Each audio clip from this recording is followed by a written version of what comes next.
ఒకసారి మనకి 2019 సందర్భంలో గుర్తుకు తెచ్చుకుంటే అంతకుముందు చంద్రబాబు గారి టైంలో ఆయన ఇంటి వెనకాల ఇసుక అక్రమ తవ్వకాలకు సంబంధించి జనసేనకు సంబంధించినటువంటి బొలిశెట్టి వీళ్ళు వేసిన కంప్లైంట్ ఆధారంగా 500 కోట్ల రూపాయల పెనాల్టీ వేసింది ఎన్జీటీ.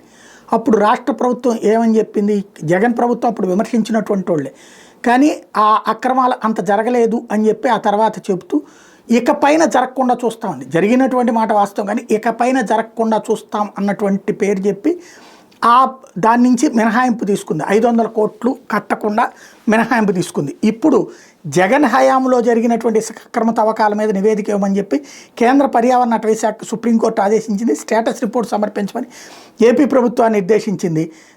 ఏదైతే అప్పట్లో జరిగినటువంటి ఇసుక తవ్వకాలకు సంబంధించి కుంభకోణమా కాదా అన్నటువంటి పాయింట్ మీద అనుమతులు తీసుకున్న చోటే తవ్వారా, అనుమతులు తీసుకోని చోట కూడా తవ్వారా అన్నటువంటి దాని మీద ఇప్పుడు నివేదిక అడిగింది.